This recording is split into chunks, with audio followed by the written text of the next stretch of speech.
Now, I request Venerable Aditya Lecturer of the State, Orient, Sramana University of Yangon, Myanmar. Please, confine for 15 minutes.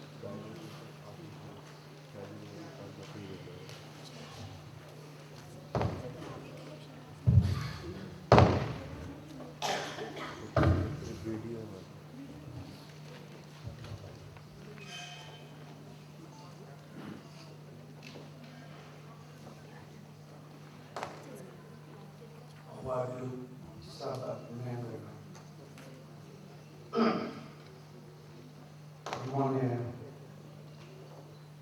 The chairman of Government Council of Sanchi University of Christian College, VTS and together. As of all, may I express my happiness to have the opportunity of paying homage to the Buddha, Dharma, and Sangha, and other distributors of this official occasion of the organization of Sanchi University for second international conference on Dharma and Dhamma. I want to share my knowledge according to Pali, Buddhism, or theological Buddhism, according to Pali teaching. Before sharing about the one Dharma and Dhamma, I would like to discuss about Pali and Sanskrit.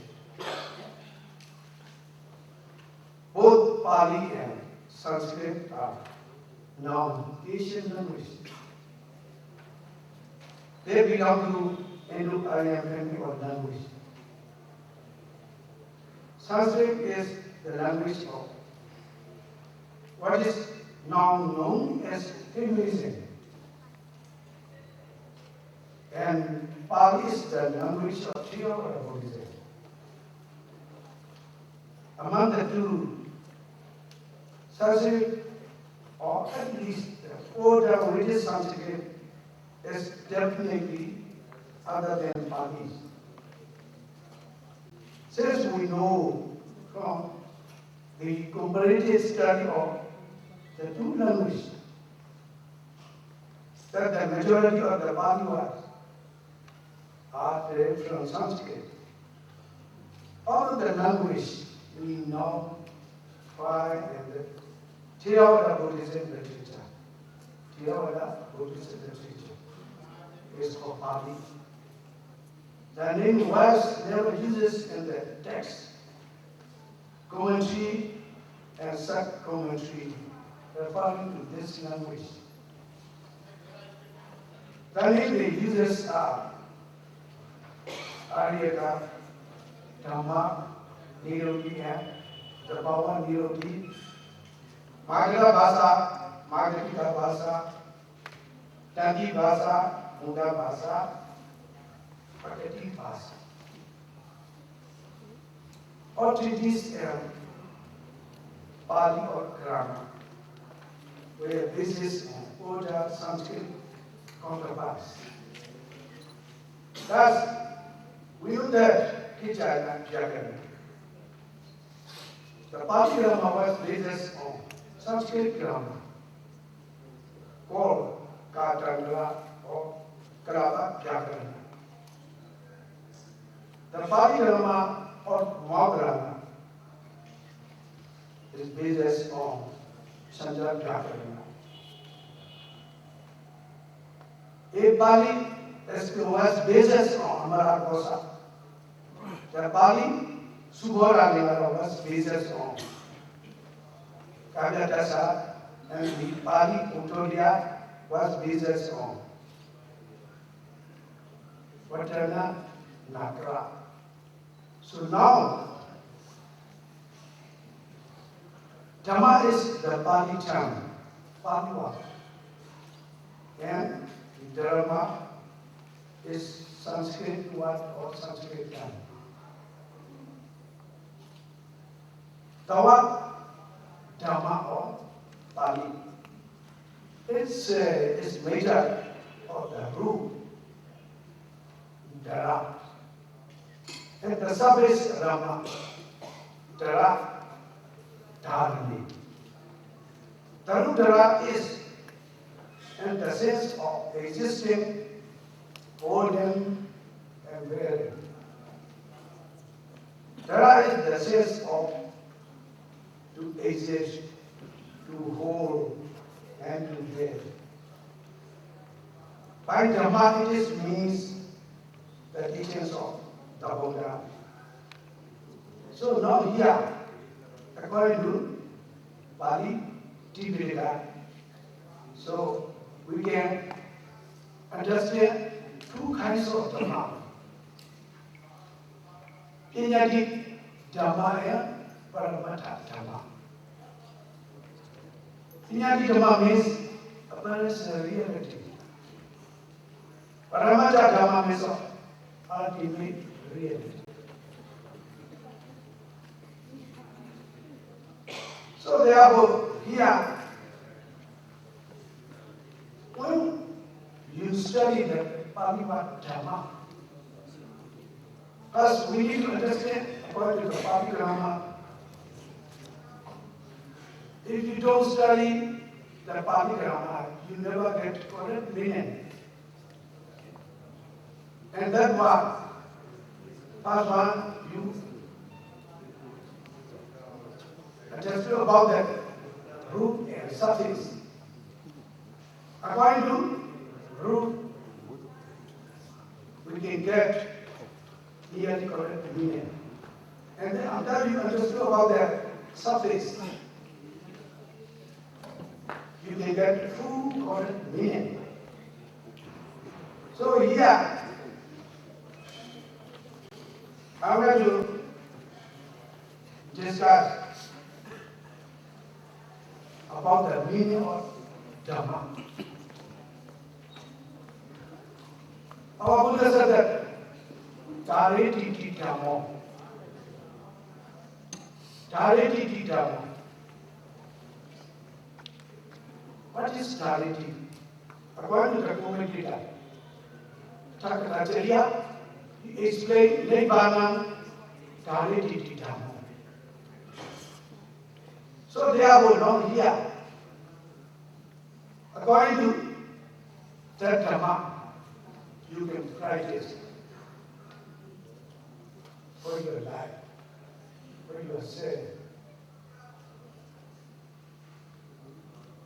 Last, the highest goal to realization of Nirvana.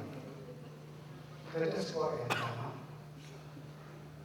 So, our Lord Buddha expounded firstly, and Dhamma-cakka Putana Sutta. What is that? Doing we Bhikku, Ubo and the Hindu-Bauddha, Mejima Patibara, Tata-Gena, Risabuddha. Chakukarani, Jnana-karani, Upasamaya, Abhinyaya, Sabodaya, Nirvanaya, Saudhi. That is first Dhamma, our Lord Buddha. So that first Dhamma means here. You let to say, Buddha, this guy is first Dhamma is from Mejima Pativa. Made a way. And this first Dhamma, Mejima Pativa, another Bhagavad Gita say, Ariyo, Atingiko Meko. Then over, a full path. By that, Mejima Pativa, by the made a way, we can attain the cessations of craving, the extensions of clearly. That is called Nirvana. We attain Nirvana. Without middle way, without lower effort, we never attain Nirvana. We never realization of Nirvana. So every scholar will visit that. What's that? The Buddha know the truth. And Pali term, Chatali, Pali Asceticism. Chatali, for Ali Asceticism, know the truth. The Buddha know the truth. Our Buddha said that himself, firstly, Ida Kopana Bhikku, Dokha Ali Asceticism, Ida Kopana Bhikku Soga, Dokha Samudaya Ali Asceticism, Ida Kopana Bhikku Dokha Nirvana Ali Asceticism, Ida Kopana Bhikku Dokha Nirvana Kamini Prativana Ali Asceticism. This is original text. According to that, the teachings of Buddha, according to this Buddha Vajana, we understood about that Apollo. And that one,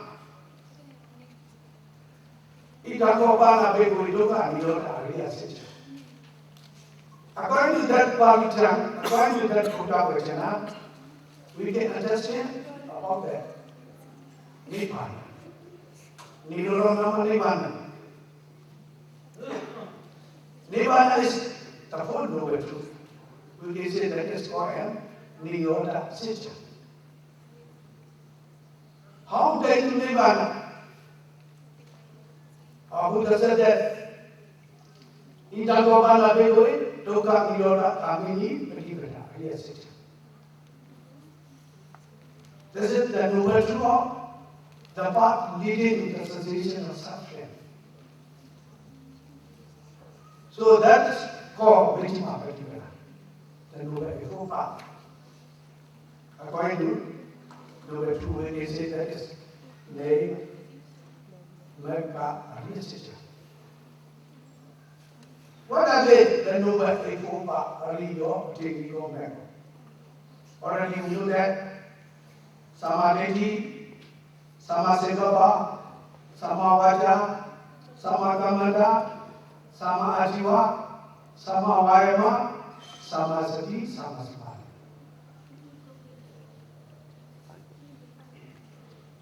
If you want to attain Nirvana,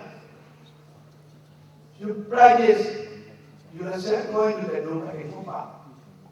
Here you see, first one, Samadhi, right understanding. Second one, right soul, right thought, Sama Sankapa. Third one, right speech, Sama Vaja. Fourth one, right action, Sama Kamanda. Fifth one, right livelihood, Sama Ajiva. Sixth one, right effort, Sama Vaima. Seventh one, right mindfulness, Sama Sati. And then last one, right concentration, Sama Samadhi. So therefore, by this Dharma and Dhamma, we need to understand about that Pali term and Sanskrit term. This Dhamma, which one Dhamma? What is the essence of the Dhamma?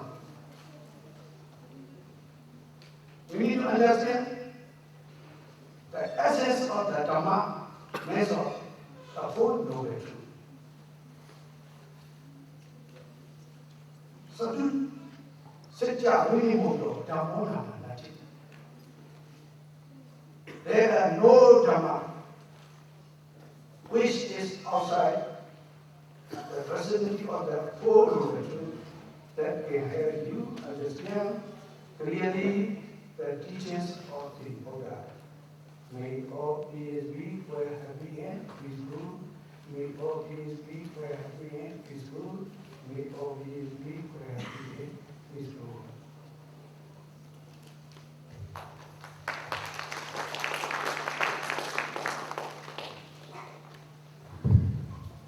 Thank you, Reverend Adityavan.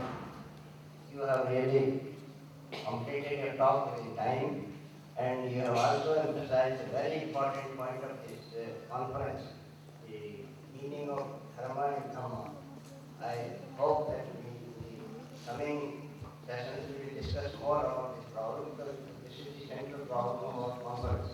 Thank you very much. Now I invite Professor Angaraj Chaudhary, who is the Vipassana Research Institute, Dharmagiri, Jagat.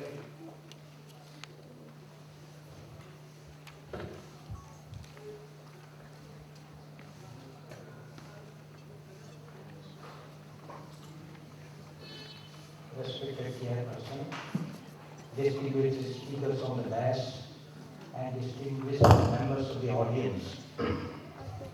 I have also written a paper, but I don't want to read it because the time is limited, and I would like to tell you something about my experiences here. Nothing from the book, but from what I have experienced by practicing Vipassana. Vipassana is the quintessence of the teachings of the Buddha. And when I first practiced it, I came to know so many things which one cannot understand without practicing Vipassana. The whole Pali canonical literature is a literature which is born out of Pragya. Pragya defined means pratyaksh jnana, direct experience. Nothing intellectual, but it must come from your experience, from your direct experience. So the paper that I have written is, the title of that paper is Buddha's Panya that purifies and liberates. And I am going to tell you something of my experiences in my life. When I first practiced Vipassana in 1973, I learned the actual meaning of two words, sati and sampajanya. Without practicing Vipassana, one cannot understand the meaning of sati and sampajanya. Sati means mindfulness, but mindfulness means living in the present. And mind is so unsteady, mind is so fickle. The Buddha has very rightly said, Sandanan chakran chitam durakkham durnivarayam. Mind is very fickle. Now how can this mind be controlled? That was the problem. And people knew the method how to control mind. But with this concentrated mind, how to see things, what is happening within you. That is the greatest discovery of the Buddha. He discovered Vipassana meditation, the technique of Vipassana meditation, to see inside what is happening within you. When we are in the world, we just think of a small part of our mind called paritijit. But there is a greater part of mind which is called unconscious and subconscious mind, about which we don't know. But if you practice Vipassana, you can demolish the walls between the unconscious and subconscious mind and the conscious mind. Now, one day, perhaps day before yesterday, somebody asked me a question that you are talking about different kinds of philosophies. What has that to do with our being happy, which is the main object of practicing Dharma? I think he was right. This question was an English question asked by him. Naturally, people would like to be happy in life, but how to be happy in life? Now I tell you my experience, and without beating about the bush, I tell you what happened to me at one time in my life. I was very angry with some persons who had done me harm. I had already practiced Vipassana in 1973, but after I retired, I carried this in my mind because somebody had done me harm. And I used to burn with anger for hours together, and I used to be very unhappy. I used to be very, very unhappy, and you want to imagine what used to happen to me during those hours when when I was burning with anger. Then I read one gatha from the Theta Gatha. Ubbe hanati attanan pacha hanati sopare. That means you harm yourself first before you harm others. This struck me. And then I understood that why I am harming myself by becoming angry all the time. I can't touch that man who harmed me. He's far away from me. I'm not going to do any harm. But I'm harming myself. Why should I harm myself? And gradually, I can tell you that I have conquered anger. Not that I have become free from anger, but I can control anger and I can see anger arising in me. Most of the people can't see anger arising in him and therefore they are unhappy. But if you learn by practicing vipassana to see when and why anger arises, then you definitely will be able to control it. Just as if a man can see a snake, the snake is unlikely to bit it. So this is the beauty of the philosophy of the Buddha. The philosopher Buddha did not propound philosophy just for the sake of propounding it, but he gave a beautiful action plan of it. The whole Madhyama Patipada, the Athangiko Mago, is the action plan. You have to go on it, you have to walk on it if you want to